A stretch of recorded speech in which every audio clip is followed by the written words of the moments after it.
Unit 1, Diversity in the Living World. Biology is the science of life forms and living processes. The living world comprises an amazing diversity of living organisms. Early man could easily perceive the difference between inanimate matter and living organisms. Early man defined some of the inanimate matter, wind, sea, fire, etc., and some among the animals and plants. A common feature of all such forms of inanimate and animate object was the sense of awe or fear that they evoked.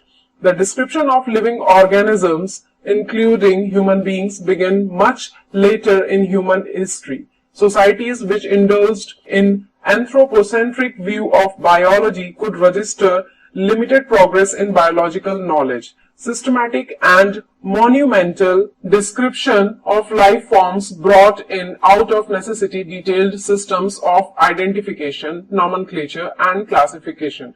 The biggest spin of such studies was the recognition of the sharing of similarities among living organisms, both horizontally and vertically. That all present-day living organisms are related to each other and also to all organisms that ever lived on this earth was a revelation which humbled man and led to cultural movements for conservation of biodiversity. In the following chapters of this unit, you will get a description including classification of animals, plants from a taxonomist perspective. Scientist Ernest Mayr, 1904 to 2004. Born on 5th July 1904 in Kempten, Germany, Ernest Mayr, the Harvard University evolutionary biologist who has been called the Darwin of the 20th century, was one of the 100 greatest scientists of all time. Mayr joined Harvard's Faculty of Arts and Sciences in 1953 and retired in 1975, assuming the title Alexander Agassiz Professor of Zoology Emeritus throughout his nearly 80 years career. His research spanned ornithology, taxonomy, zoogeography, evolution, systematics, and the history and philosophy of biology. He almost single-handedly made the origin of species diversity the central question of evolutionary biology that it is today. He also pioneered the currently accepted definition of biological species. Mayr was awarded the three prizes widely regarded as the Triple Crown of Biology: the Belsen Prize in 1983, the International Prize for Biology in 1994, and the Kraft Food Prize in 1999. Mayr died at the age of 100 in the year 2004. Chapter 1, The Living World. How wonderful is the living world? The wide range of living type is amazing. The extraordinary habitats in which we find living organisms, be it cold mountains, deciduous forests, oceans, freshwater lakes, deserts, or hot springs, leave us speechless. The beauty of galloping horse, of the migrating birds, the valley of flowers, or the attacking sharks evokes awe and a deep sense of wonder. The ecological conflict and cooperation among members of a population and among populations of a community, or even the molecular traffic inside a cell, make us deeply reflect on what indeed is life. This question has two implicit questions within it. The first is technical one and seeks answer to what living is as opposed to the non-living, and the second is philosophical one and seeks answer to what the purpose of life is. As scientists, we shall not attempt answering the second question. We will try to reflect on what is living. 1.1 What is living? When we try to define living, we conventionally look for distinctive characteristics exhibited by living organisms: growth, reproduction, ability to sense environment, and mount a suitable response come to our mind immediately as unique features of living organisms.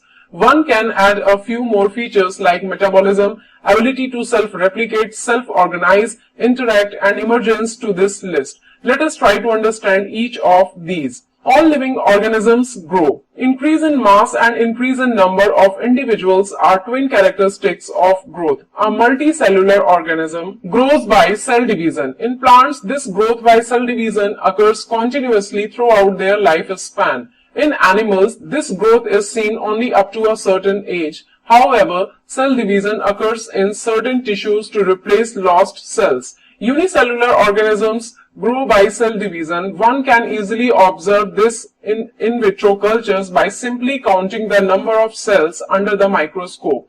In majority of higher animals and plants, growth and reproduction are mutually exclusive events. One must remember that increase in body mass is considered as growth.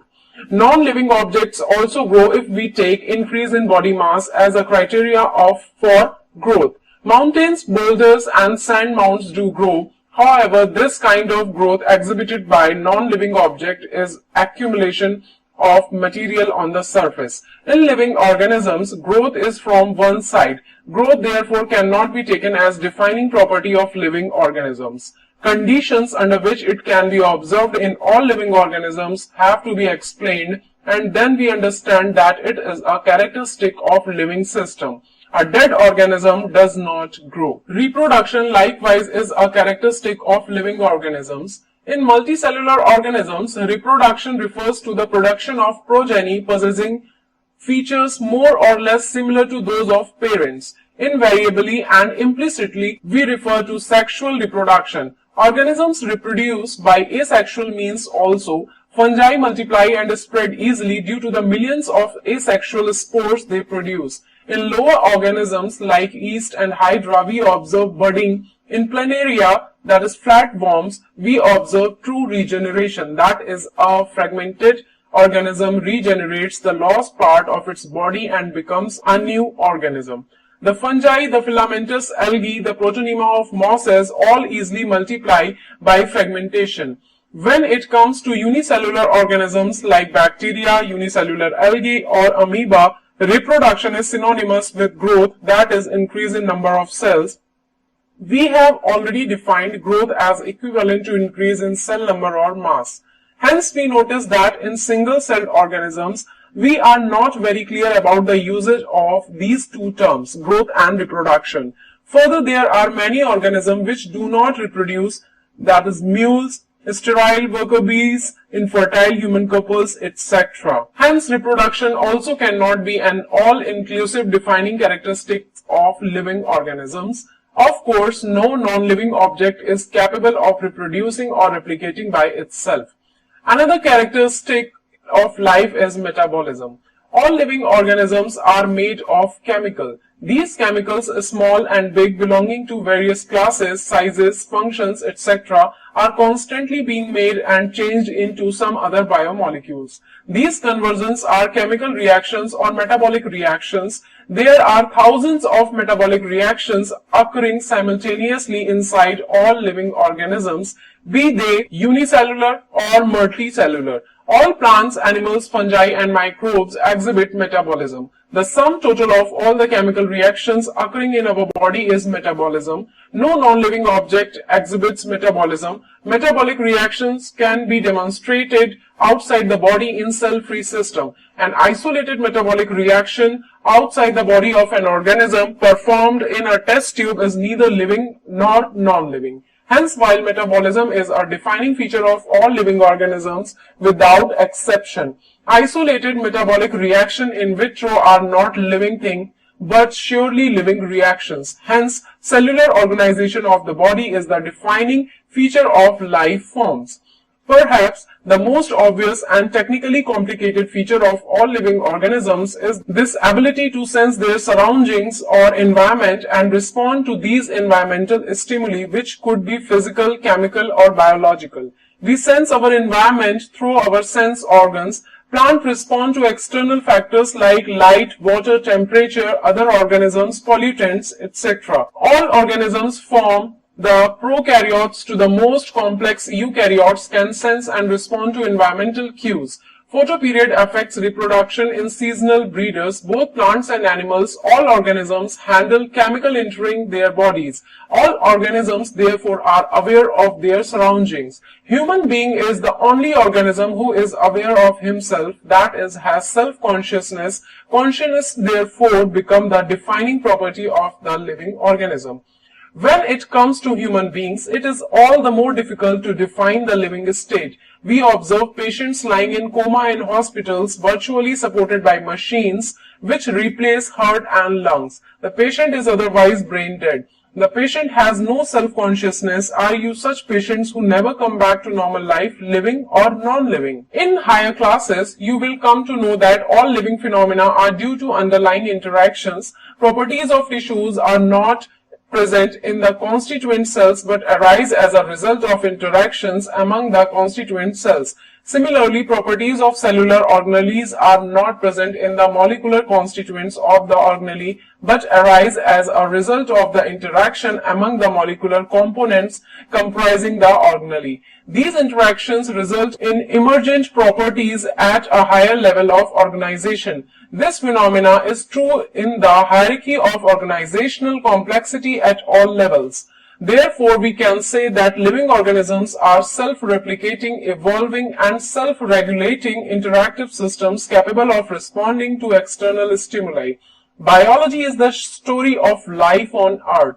Biology is the story of evolution of living organisms on Earth. All living organisms, present, past, and future, are linked to one another by the sharing of the common genetic material, but to varying degrees. 1.2 Diversity in the living world.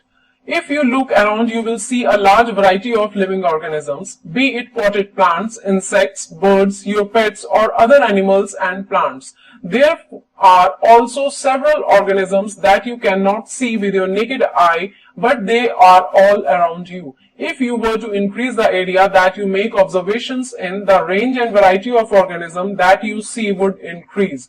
Obviously, if you were to visit a dense forest, you would probably see a much greater number and kinds of living organisms in it. Each different kind of plant, animal, or organism that you see represents a species. The number of species that are known and described range between 1.7 to 1.8 million. This refers to biodiversity, or the number and types of organisms present on Earth. We should remember here that as we explore new areas and even old ones, new organisms are continuously being identified. As stated earlier, there are millions of plants and animals in the world. We know the plants and animals in our own area by their local names. These local names would vary from place to place, even within a country. Probably you would recognize the confusion that would be created if we did not find ways and means to talk to each other, to refer to organisms we are talking about. Hence, there is a need to standardize the naming of living organisms such that a particular organism is known by the same name all over the world. This process is called nomenclature. Obviously, nomenclature or naming is only possible when the organism is described correctly and we know to what organism the name is attached to. This is identification. In order to facilitate the study, number of scientists have established procedures to assign a scientific name to each known organism. This is acceptable to biologists all over the world. For plants, scientific names are based on agreed principles and criteria which are provided in International Code for Botanical Nomenclature (ICBN). You may ask, how are animals named? Animal taxonomists have evolved International Code of Zoological Nomenclature (ICZN). The scientific names ensure that each organism has only one name. Description of any organism should enable the people in any part of the world to arrive at the same name. They also ensure that such a name has not been used for any other known organism. Biologists follow universally accepted principle to provide scientific names to known organisms. Each name has two components, the generic name and specific epithet. This system of providing a name with two components is called binomial nomenclature. This naming system given by Carolus Linnaeus is being practiced by biologists all over the world. This naming system using a two-word format was found convenient. Let us take the example of mango to understand the way of providing scientific names better. The scientific name of mango is written as Mangifera indica. Let us see how it is a binomial name. In this name, Mangifera represents the genus while indica is a particular species or a specific epithet. Other universal rules of nomenclature are as follows. Biological names are generally in Latin and written in italics. They are Latinized or derived from Latin irrespective of their origin. Second, the first word in a biological name represents the genus, while the second component denotes the specific epithet. Third, both the words in a biological name, when handwritten, are separately underlined or printed in italics to indicate their Latin origin. Fourth, the first word denoting the genus starts with a capital letter while the specific epithet starts with a small letter. It can be illustrated with the example of Mangifera indica. Name of the author appears after the specific epithet, that is at the end of the biological name, and is written in an abbreviated form. Example, Mangifera indica Linn. It indicates that this species was first described by Linnaeus. Since it is nearly impossible to study all the living organisms, it is necessary to devise some means to make this possible. This process is classification. Classification is the process by which anything is grouped into convenient categories based on some easily observable characters. For example, we easily recognize groups such as plants or animals or dogs, cats or insects. The moment we use any of these terms, we associate certain characters with the organism in that group. What image do you see when you think of a dog?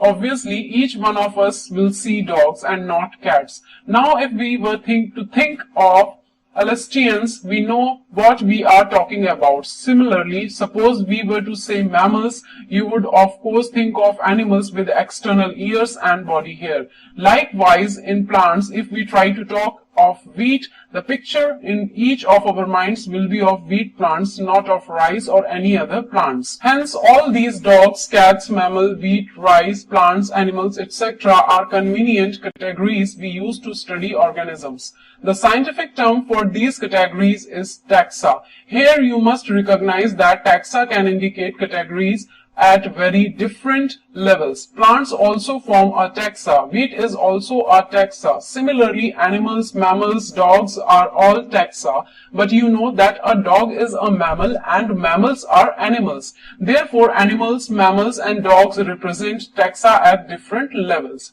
Hence, based on characteristics, all living organisms can be classified into different taxa. This process of classification is taxonomy. External and internal structures, along with the structure of cell, development, process and ecological information of organisms are essential and form the basis of modern taxonomic studies. Hence, characterization, identification, classification and nomenclature are the processes that are basic to taxonomy.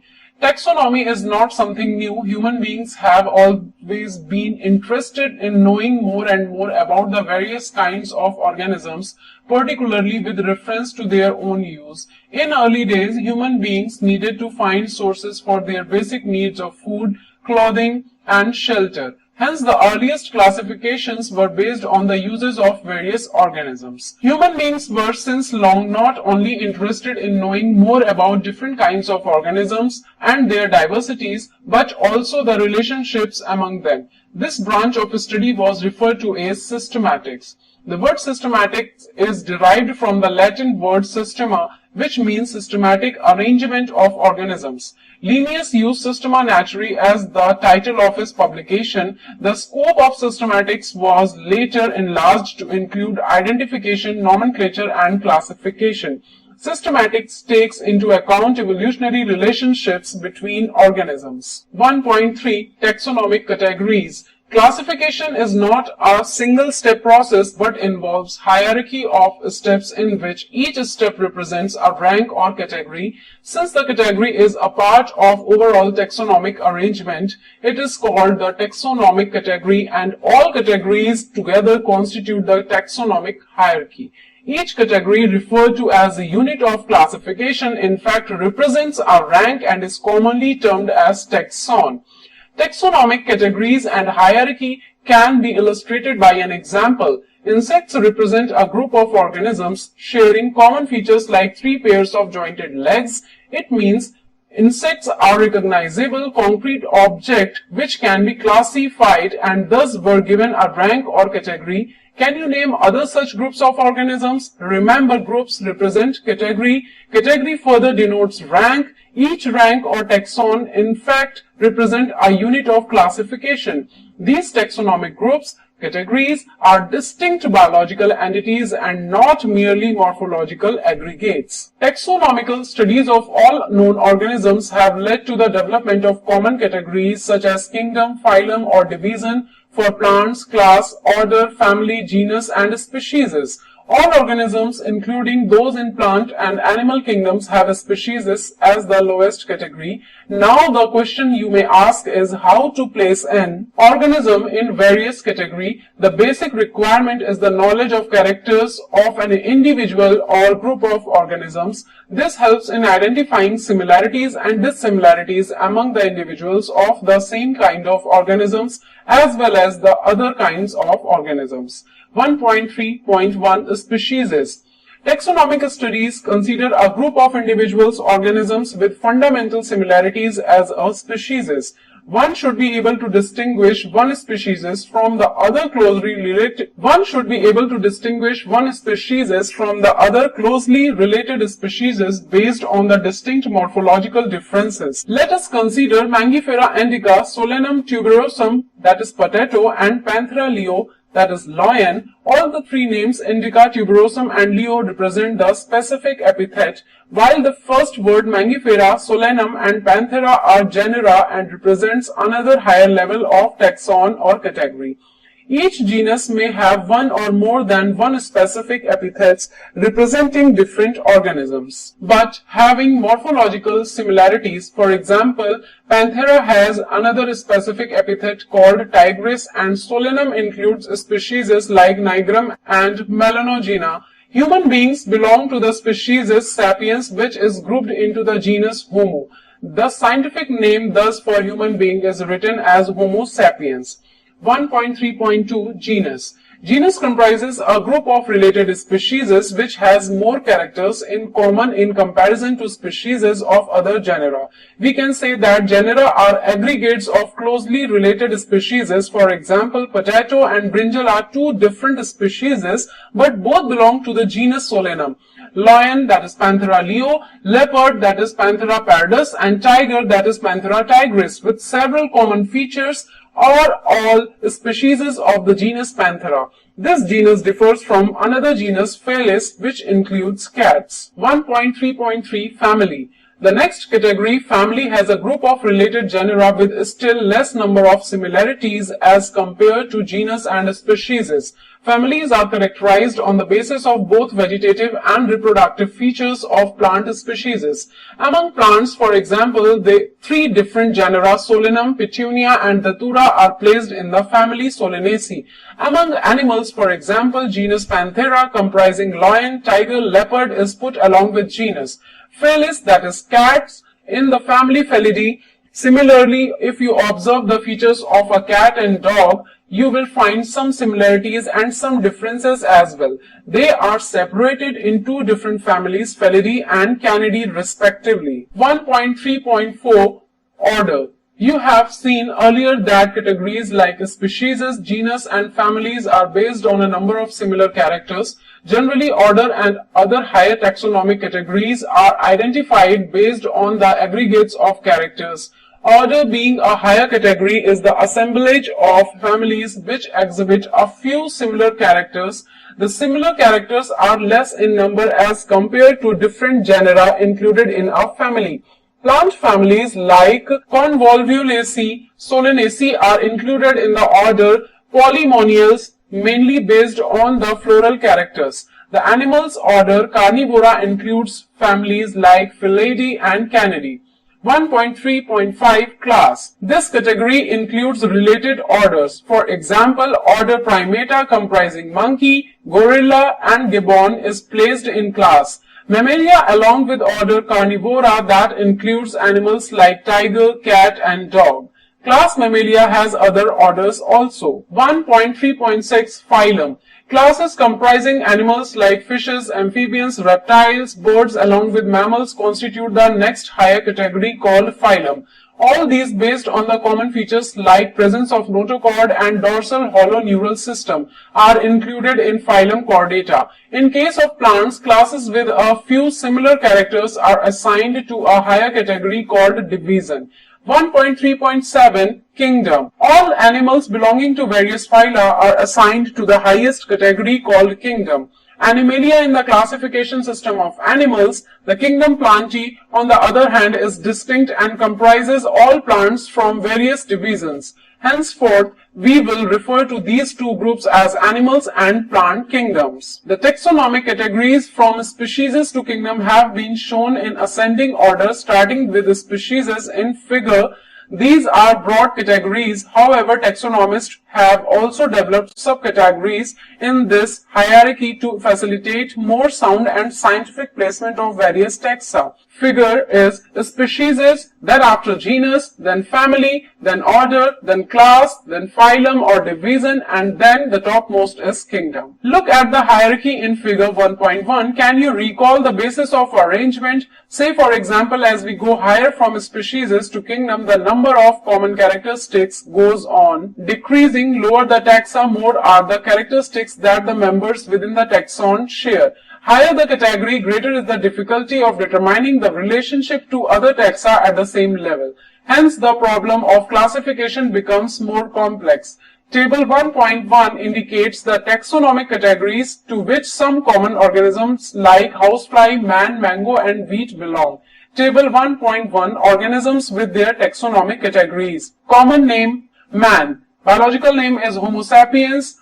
Genus is Homo. Family Hominidae. Order Primata. Class Mammalia. And phylum Chordata. Housefly. Common name is housefly. Biological name Musca domestica. Genus Musca. Family Muscidae. Order Diptera. Class Insecta. Phylum Arthropoda. Common name mango. Biological name Mangifera indica. Genus Mangifera. Family Anacardiaceae. Order Sapinidales. Class Dicotyledone. And phylum Angiospermae. Common name wheat. Biological name Triticum aestivum. Genus Triticum. Family Poaceae. Order Poales. Class Monocotyledon. And phylum or division is Angiospermae. 1.4 Taxonomical aids. Taxonomic studies of various species of plants, animals, and other organisms are useful in agriculture, forestry, industry, and in general in knowing our bioresources and their diversity. These studies would require correct classification and identification of organisms. Identification of organisms require intensive laboratory and field studies. The collection of actual specimens of plant and animal species is essential and is the prime source of taxonomic studies. These are also fundamental to studies and essential for training in systematics. It is used for classification of an organism, and the information gathered is also stored along with the specimens. In some cases, the specimen is preserved for future studies.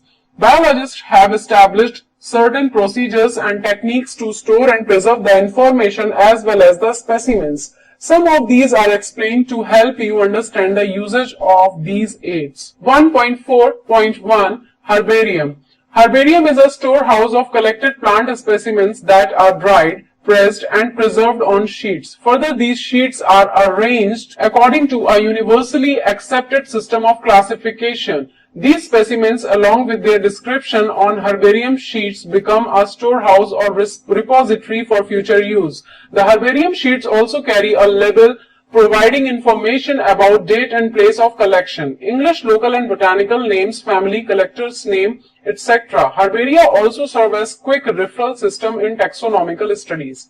1.4.2 Botanical Gardens. These specialized gardens have collection of living plants for reference. Plant species in these gardens are grown for identification purposes, and each plant is labeled indicating its botanical/scientific name and its family. The famous botanical gardens are at Kew, England, Indian Botanical Garden, Havra, India, and at National Botanical Research Institute, NBRI, Lucknow, India. 1.4.3 Museum. Biological museums are generally set up in educational institutes such as schools and colleges. Museums have collections of preserved plant and animal specimens for study and reference. Specimens are preserved in the containers or jars in preservative solutions. Plant and animal specimens may also be preserved as dry specimens. Insects are preserved in insect boxes after collecting. Killing and pinning. Larger animals like birds and mammals are usually stuffed and preserved. Museums often have collections of skeletons of animals too. 1.4.4 Zoological parks. These are the places where wild animals are kept in protected environments under human care and which enable us to learn about their food habits and behavior. All animals in a zoo are provided as far as possible the conditions similar to their natural habitats. Children love visiting these parks commonly called zoos. Diagram of rhinoceros, swan, elephant, tiger. 1.4.5 Key. Key is another taxonomical aid used for identification of plant and animals based on the similarities and dissimilarities. The keys are based on the contrasting characters generally in a pair called couplet. It represents the choice made between two opposite options. This results in acceptance of only one and rejections of the other. Each statement in the key is called a lead.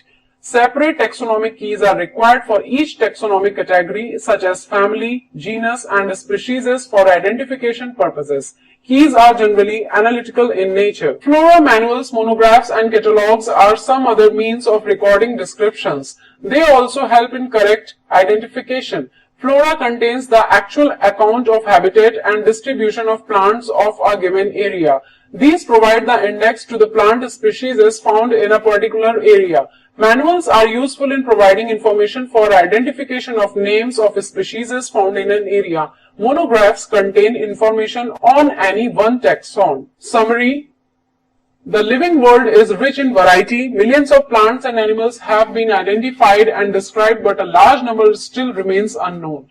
The very range of organisms in terms of size, color, habitat, physiological and morphological features make us seek the defining characteristics of living organisms. In order to facilitate the study of kinds and diversity of organisms, biologists have evolved certain rules and principles for identification, nomenclature, and classification of organisms. The branch of knowledge dealing with these aspects is referred to as taxonomy. The taxonomic studies of various species of plants and animals are useful in agriculture, forestry, industry, and in general for knowing our bioresources and their diversity. The basics of taxonomy like identification, naming, and classification of organisms are universally evolved under international codes. Based on the resemblances and distinct differences, each organism is identified and assigned a correct scientific biological name comprising two words as per the binomial system of nomenclature. An organism represents or occupies a place or position in the system of classification. There are many categories / ranks and are generally referred to as taxonomic categories or taxa. All the categories constitute a taxonomic hierarchy. Taxonomists have developed a variety of taxonomic aid to facilitate identification, naming, and classification of organisms. These studies are carried out from the actual specimens which are collected from the field and preserved as referrals in the form of herbaria, museums, and in botanical gardens and zoological parks. It requires special techniques for collection and preservation of specimens in herbaria and museums. Live specimens, on the other hand, of plants and animals are found in botanical gardens or in zoological parks. Taxonomists also prepare and disseminate information through manuals and monographs for further taxonomic studies. Taxonomic keys are tools that help in identification based on characteristics.